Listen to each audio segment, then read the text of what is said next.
Yeah, because they did stim to take out those few stalkers that got away from their army, and did stim again to take that engagement. They were all down 20 HP, and Marines only having about 45 HP without their combat shield. It really leaves them with not much to spare, with Colossus doing massive damage and area of effect. Really burned them away in a nice little group. Alright, so we got our Twilight Council up for INcontrol because he is running on 3 bases now. He can expand his tech tree, getting Zealot Charge from the Twilight Council, also getting a Templar Archive around here. Yes, Templar Archive probably gonna be going straight for the Storm for against these huge Marine Marauder balls, which will work very, very well. Yeah, swapping over to High Templars is a good move right now because Trump has brought out some Vikings, and these Vikings should be able to make short work of these Colossus if he can keep them back away from the Stalkers. And he's kind of losing control a little bit. He needs to keep his Marauders with the Vikings just so they can take down the Stalkers as they try to shoot down his Vikings. Yeah. The Vikings' range is massive and is equal to the Colossus, so even in a straight fight, the Marauders can protect the Vikings, and the Vikings can go to town on the Colossus. Yeah, no, completely agreed. INcontrol throwing down a couple, I guess he didn't want his gas line to be deterred right there. So he is putting down a few cannons, just stopping type of Viking drops or quick drops with medvacs full of Marauders. It's always a good play for Terran players mid to late game. Just get a few medvacs, load up a few Marauders and Marines, just drop them off and take down the mineral lines. It's very annoying, and you do lose your army if you can't control them perfectly, which we all can't really control, but all the pro players seem to get away with it. That is true. These couple Marauders basically walking around the map looking for pylons, it seems, and they just want to take out all these pylons. And you know what? Taking out the pylons is a very, very good move, just because of the fact that it takes away all the vision away from INcontrol, and it gives map control back to Trump for being able to move his Marauders around freely. Yeah, having pylons placed everywhere on the map is always really good for Protoss players, as INcontrol really adding a lot more gateways to his mix, adding 4 more gateways at the door, has 6 of them back at base. So now we're gonna see a lot of Warp Gate units. He does have Templar Archive, so he probably wants to get a lot more High Templars out, a lot more Zealots with charge, and that is the ultimate counter towards an infantry ball. Yeah, exactly. Getting the Kydarian Amulet, so making those High Templars that much more useful when they're warped in. Weapons level 2 is being researched also, and this whole force is moving around the map right now, just trying to see if there's any hidden expansions that have been put up or anything like that. Although he didn't go that far, so he didn't really see anything. Yes, we do have an engagement, as a few Marauders are trying to pick off a few of the Stalkers, and this positioning, it might not be the greatest, or this army composition might not be the greatest, as the Zealots are going to town on those Marauders. Marauders do heavy damage against armored units, but Zealots are light, and with the charge ability, they get right in the face of those Marauders. Yeah, those Zealots basically ripped apart those Marauders. I don't think INcontrol could have really, Trump could have done really anything than disengage and run away back to base, where he does have Vikings that could have taken out the Colossus. Yeah, Trump actually doesn't have concussive shells currently, so that probably didn't help him either, because he couldn't really slow down the Zealots from reaching him, even though his army was only half of it there. So really he's on a losing cost either way, but we do have a lot of Ghost Academies coming down.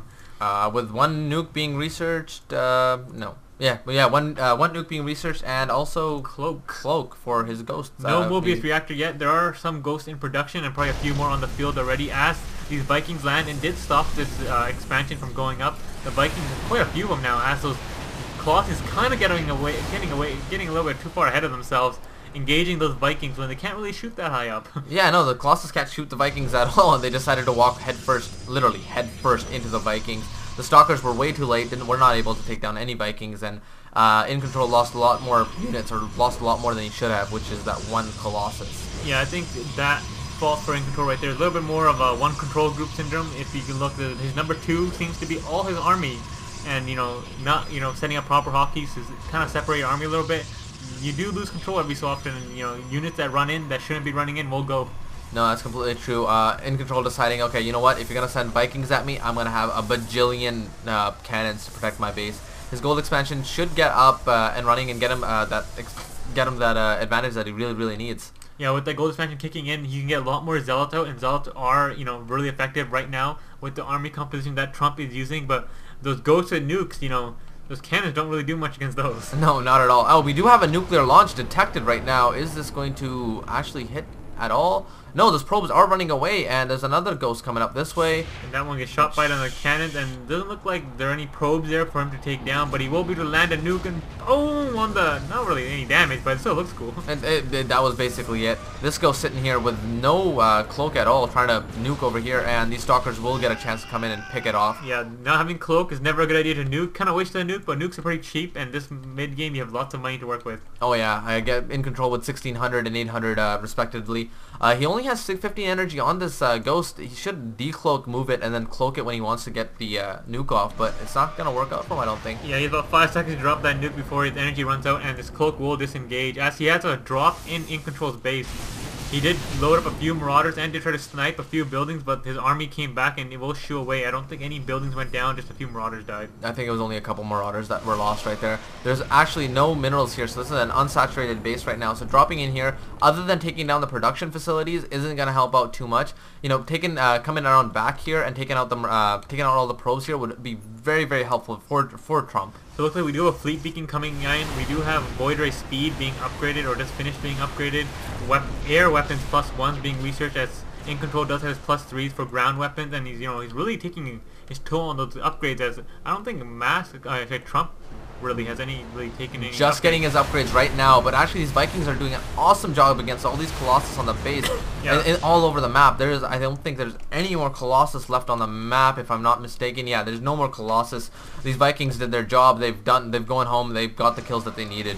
But yeah, now the Vikings are a little bit more useless than they were before. With all the Colossus gone, the Vikings have to land and engage the armies, and they aren't the greatest ground-to-ground fighters, so you know, it's hard to invest that much into Vikings and then have them not be that effective. Yeah, exactly. There's a lot more nukes are being launched and placed everywhere over the map. Are they being launched too? Yeah, there's, oh wow, there's another one right there that just went on. My ear doesn't actually pick them up for some odd reason. But yeah, nuke went off there. I don't think, was there any probes there? We don't know. But both of them are picking, do have four bases right now. So this is a pretty even game in terms of the bases that they have. Yeah, so INcontrol will take out this base and basically kill all those SAVs, because they are stuck in a very bad arc right now, and there isn't much Trump can do right now to take on this force. Yeah, this is a huge force in comparison to this Marine Marauder ball with a single ghost inside. Does play a scan down, I guess, looking for any kind of hidden observers, and maybe DTs. Laying down a defensive nuke. That's always a good move, right? Storm's coming down, raining lightning on his enemies as they try to run away, and will he actually get away from that nuke? Will it land behind them? We don't really know anymore. Looks like the troops are far enough away as he's going to town on it. Trump's third expansion as he's putting down another defensive nuke. He can only pray that it lands. He's nuking himself. What are you doing, Trump? What are you doing? So no matter what, he's going to hit something now. I guess he's preemptively throwing that nuke down right over there, because they're probably going to move out of this area and they're going to move into this nuke. Exactly is what they're doing, because these barracks were there. Very nice play by Trump. Amazing nuke, actually. You never expect a player to nuke himself, but you know, in that situation it worked out perfectly as he dropped the majority of that army, placing down another nuke just for good measure in case something else is back there. Yeah, these ghosts actually sniped down one of the stalkers here and did some massive damage to this army. Those ghosts were very well used, nuking the army right as they were about to come in INcontrol with basically a huge number of units lost. 188 units We do have another drop in INcontrol's base, and it just got destroyed. Okay, got destroyed. And INcontrol is really massing up his Void Rays. He knows that Trump is going heavy Marauder, so these Void Rays should be able to fly through the sky uncontested, with all those Vikings dying in that last engagement. And Trump probably not going to make any more, because he doesn't see any more Colossus. So really, he's going to have more of a ground force. Yeah, exactly. This ghost coming in probably going to try and lay down a nuke if Trump has any nukes, because he did get a scan off, so he's able to see up on the high ground. Yeah, but he's really shooting at the probes, letting him know, INcontrol know that his ghost is there, but he needs to do some sort of damage. He did lose 2 of his expansions, and INcontrol is grabbing 2 more expansions, starting to saturate them. Well, actually, he hasn't started saturating them yet. He's saturated. He's just sending in some probes right now to this one, so this one's going to be ready to go and bringing in tons of money for INcontrol here. Yeah, it looks like another drop has come in, but with all those warp gates at INcontrol's disposal, anywhere there's a pylon, he can take full advantage and warp in 10 units at a time. Yeah. Right now, a warp prism would be very helpful for INcontrol. He can just place down warp prism anywhere he wants and just warp in 10 units instantly. He can really take control of the map with this, and it does look like he is taking control pretty much right now. I think INcontrol has got this game at this point. What does Trump have? Just a couple Marauders and SCVs long distance mining all over the place. this might be the end of the game for Trump, even though with those awesome nuke attacks that he did do. Yeah, those nukes just, they did nice damage, but he did lose his army, at the same time trying to defend, and INcontrol just out macroed them basically. Yeah, no, INcontrol with basically this half, the top half of the map, out macroed. Yeah, exactly. Yeah. That's really, there's no other way to say it. But then again, those clutch nukes, I'm just like replaying that in my head. So go back to that part and replay it over and over. Yeah, just give us views. The defensive nuke was pretty sweet. That was a wicked nuke. Alright, this has been another game from the SC Chronicles. We'll see you guys next time. Yeah, peace out.